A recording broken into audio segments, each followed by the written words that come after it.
வெளிவரக்கூடாது அப்படிங்கிற மாதிரி பெண்கள் முன்வரும்போது இதை இருட்டடிப்பு செய்வதற்கான நிறைய முயற்சிகள் நடந்தது. 181 அந்த நம்பருக்கு போன் பண்ணா பெண்கள் பாதுகாப்புக்காக அவங்க உழைப்பாங்க அப்படின்ற நம்பி நாங்க குறைஞ்சது ஒரு 10 முறையாவது பெண்கள் பாதுகாப்பு மையத்துக்கு நாங்க அழைப்பு விடுத்திருந்தோம். ஆனா அவங்க யாருமே உதவி செய்யல. முதல்ல அந்த பாதிக்கப்பட்ட பெண் சம்பவம் நடந்து முடிஞ்சதுமே முதல்ல கான்டாக்ட் பண்ணது என்ன தான். நான் தான் அதை போலீஸுக்கு கொண்டு வந்தேன்.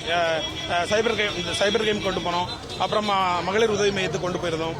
அதுக்கப்புறமா இங்க கட்டுப்பாட்டு அறைக்கு காவல்துறை கட்டுப்பாட்டு அறைக்கு தகவல் சொல்லித்தான் அது இதாச்சு. அது என்னுடைய எண்ட்லேயே தான் போச்சுது முதல் புகார்.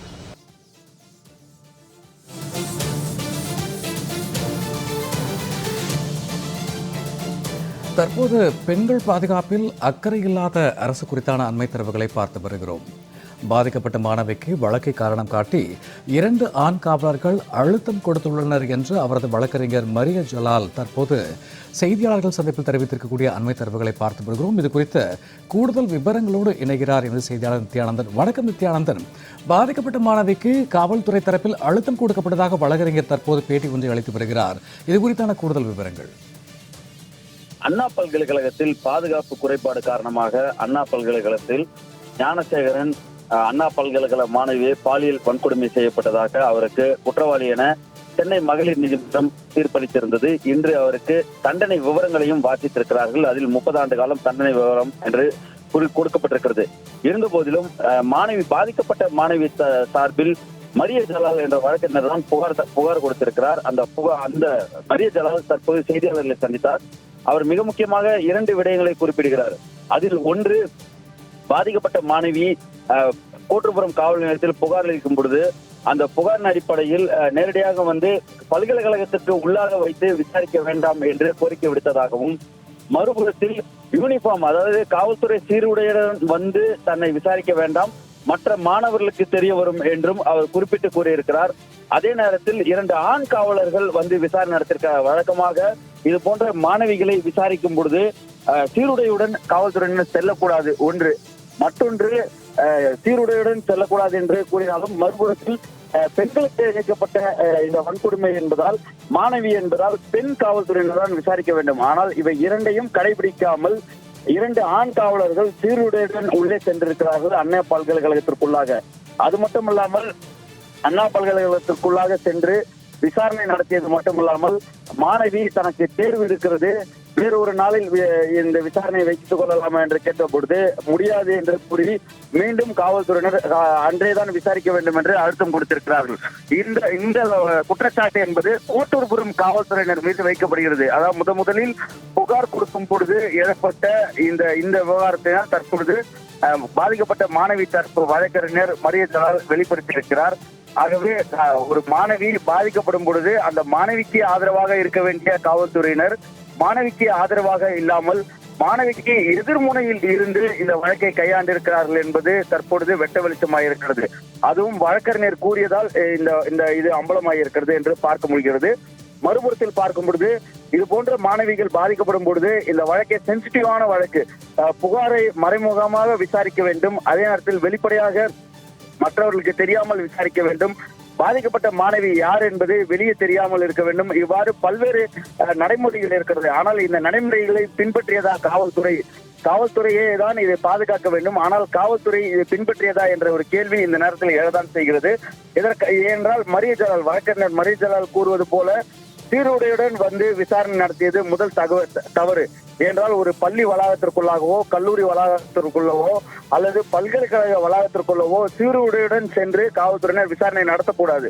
ஒரு மாணவி அதுவும் பாலியல் வன்கொடுமை தொடர்பாக கொடுக்கப்பட்டிருக்கக்கூடிய வழக்கில் சீருடையுடன் சென்று காவல்துறையினர் விசாரித்தார்கள் என்பது மிகவும் தவறான விடயம். தற்பொழுது இது தொடர்பாக சென்னை மாநகர காவல்துறை ஆணையர் அருண் அல்லது காவல்துறை தலைவராக இருக்கக்கூடிய டிஜிபி சங்கர் ஜிவால் அல்லது உள்துறை செயலாளர் அல்லது தமிழ்நாடு தலைமைச் செயலாளர் அல்லது முதலமைச்சர் என்ன பதிலளிக்க போகிறார்கள், யார் அந்த காவலர்கள், அவர்கள் மீது என்ன நடவடிக்கை எடுக்க போகிறார்கள் என்பதை பொறுத்திருந்து பார்க்க வேண்டியிருக்கிறது. இதனால் வரை அவர்கள் மீது நடவடிக்கை எடுக்கப்படவில்லை. ஆனால் வழக்கறிஞர் ஊடகங்கள் முன்னிலையில் தற்பொழுது இந்த விவகாரத்தை அம்பலப்படுத்தி இருக்கிறார். இந்த விவகாரத்தை முதலில் ஜெயா பிளஸ் தொலைக்காட்சியில் குரலாக வழக்கறிஞர் இருந்திருக்கிறார். அவருடைய குரலாக ஜெயா பிளஸ் வெளிப்படுத்துகிறது. இதன் பிறகாவது நடவடிக்கை எடுக்கிறார்களா காவல்துறையினர் என்பதை பொறுத்திருந்து பார்க்க வேண்டியிருக்கிறது. என்றால் பாதிக்கப்பட்ட மாணவி பாதிப்புக்கு உள்ளாகி இருக்கிறார்.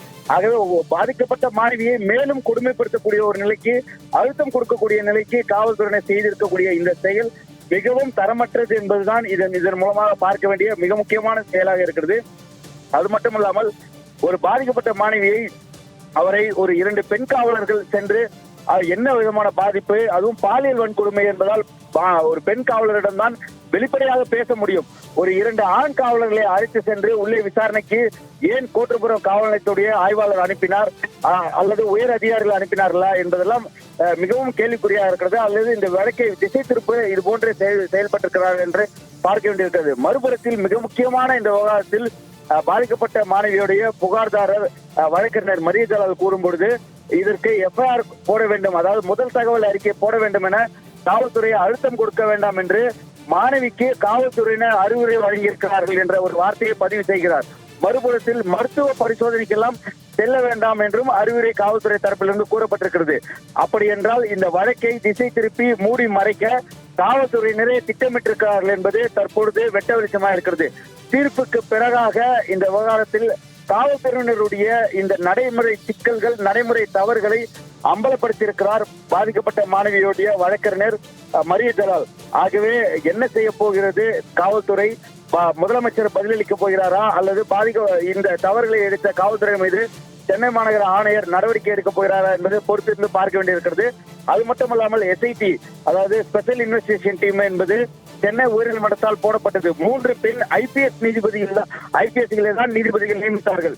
அங்கு ஒரு காவல்துறை, அதாவது ஆண் IPS அதிகாரி நியமிக்கவில்லை, 3 பெண்கள். ஏனென்றால் பாலியல் வன்கொடுமை என்பதால். ஆகவே சென்னை உயர்நீதிமன்றமே 3 பெண் IPS அதிகாரிகளை நியமிக்கும் பொழுது கோட்டப்புறம் காவல் நிலையத்திற்கு புகார் வரும்பொழுது ஒரு பெண் காவலரை அனுப்பி விசாரிக்காமல் 2 ஆண் காவல்துறையினர் அனுப்பி அச்சுறுத்தும் வகையில் இந்த முதற்கட்ட விசாரணையை துவங்கி இருக்கிறது காவல்துறை. இதை மறைக்கத்தான் முயற்சித்திருக்கிறார்கள் என்பது தற்பொழுது அம்பலமாகி இருக்கிறது. ஆகவே அடுத்தடுத்த கட்ட நடவடிக்கைகளில் பொறுத்திருந்து பார்க்கலாம். என்ன செய்ய போகிறார் சென்னை மாநகர காவல்துறை ஆணையர் அருண் என்பதை பார்க்க வேண்டியிருக்கிறது. பெண் பாதுகாப்பில் அக்கறை இல்லாத அரசால் பாதிக்கப்பட்ட மாணவிக்கு ஏற்பட்ட அழுத்தம் குறித்த தரவுகளுக்கு நன்றி நித்யானந்தன்.